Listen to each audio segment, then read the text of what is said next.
Le ndawana le kusuka lapha kwimfoloko uthi bhakidini uthi somewhere lapha ukhuphuke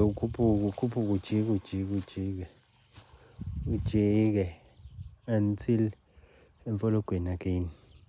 Uma uyibala le ndawana iwu-900 square meters, okusho ukuthi from le ukuya le, from lapha ukunyuka uze ngapha iwu-30 by 30, so 30 times 30, 900 square meters. That is how you calculate i-area yendawo. Ngiyayi-prepare njengamanje, as from manje until ehlobo, shuthi I have about 3 months ngiyi-preparele ukuyifaka ispinashi. So ekuyifakeni kwami ispinashi ngifuna ukudayisela the normal market le ebengiyidayisela vele le boxer yo informal market. So ngithi uma ngiyibala ngathola ukuthi kuyongena 10,000 seedlings kule ndawana, but it may be less ngoba angisebenzisi le formula esencwadini. Incwadi it tends to be different uma wenza the actual job. Kwi-formula incwadi ithini, on a 900 square meters uma utshala using spacing sa 30 cm by 30 cm kugcina kungena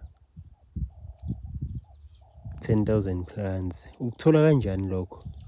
Calculate area which is your 30 meter by 30 meter, uthola ukuthi u-900 square meters, and then uthi 0.3 times 0.3 which is the spacing sama plants, uthola ukuthi ku-0.09, then uthi 900 square meters divide by 0.09 uthola ukuthi 10,000 outline, okusho ukuthi it is the population engangena kule area le. So you will minus 2% we-loss, mhlampe minus 100 lapho ku-10,000, minus 200 plants angeka survive. But in actual application, ngoba awutshali ngo-30 cm by 30 cm, uthola ukuthi rows awu-30 cm, then spacing between the plants is 30 cm. In actual application it is different lapho, ngenxa yokuthi mina ngizo-raise ama-beds awu-1 meter, ama-beds apart mhlambe kunama-walkways akhona.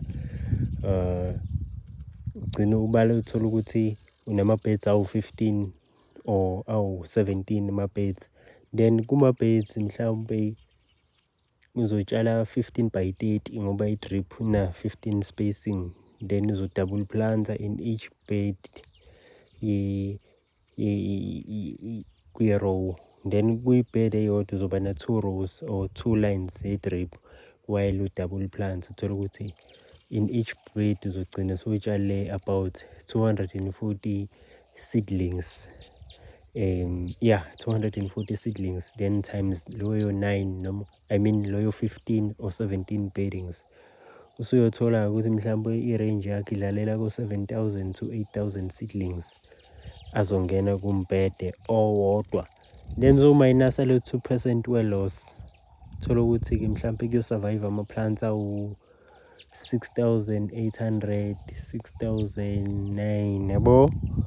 And then bese sowuthatha leyo number uyi-divide ngo-5, which makes i-bunch elilodwa lespinashi lenziwa ama-seedlings or ama-plants awu-5. Thola ukuthi uphuma nama-bunches a-less than 2,000, mhlawumbe 2,890, 2,800 in a single harvest.